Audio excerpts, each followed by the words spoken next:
Drone TNI kejar 3 Panglima OPM, penembak jitu KKB terbidik sniper Kopasgat, kabur ketakutan. Aparat Kopasgat TNI dan polisi bersiaga penuh di Bandara Aminggaru Ilaga, Papua Tengah, usai penyerangan oleh kelompok kriminal bersenjata, KKB, Organisasi Papua Merdeka, OPM, beberapa waktu lalu. Saat itu, 3 Panglima OPM melakukan penyerangan di Bandara Aminggu Ilaga hingga menyebabkan kepanikan penumpang.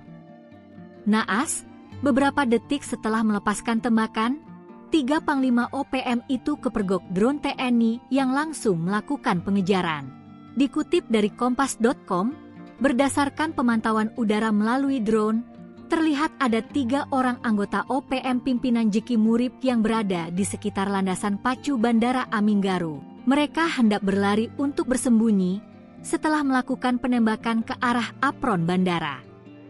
Ketiga Panglima OPM itu membawa 2 pucuk senjata api laras panjang jenis M16 dan AK-47, serta 1 senjata api pendek. 2 tembakan dilepaskan oleh ketiga orang tersebut, membuat sniper Kopasgat dan aparat Polri langsung melakukan pencarian. Para penumpang lari berhamburan setelah mendengar bunyi tembakan. Aparat gabungan TNI, Polri pun melepaskan tembakan balasan. Sempat memanas, situasi berangsur kondusif. Pesawat yang sebelumnya tertahan saat hendak lepas landas telah terbang ke Kota Timika, Kabupaten Mimika.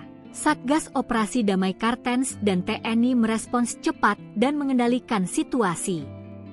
Tak ada korban dalam peristiwa ini. Meski bandara sudah kembali beroperasi seperti biasa, penjagaan tetap dilakukan secara menyeluruh guna menjaga kondisi Bandara Aminggaru Ilaga tetap aman dan kondusif.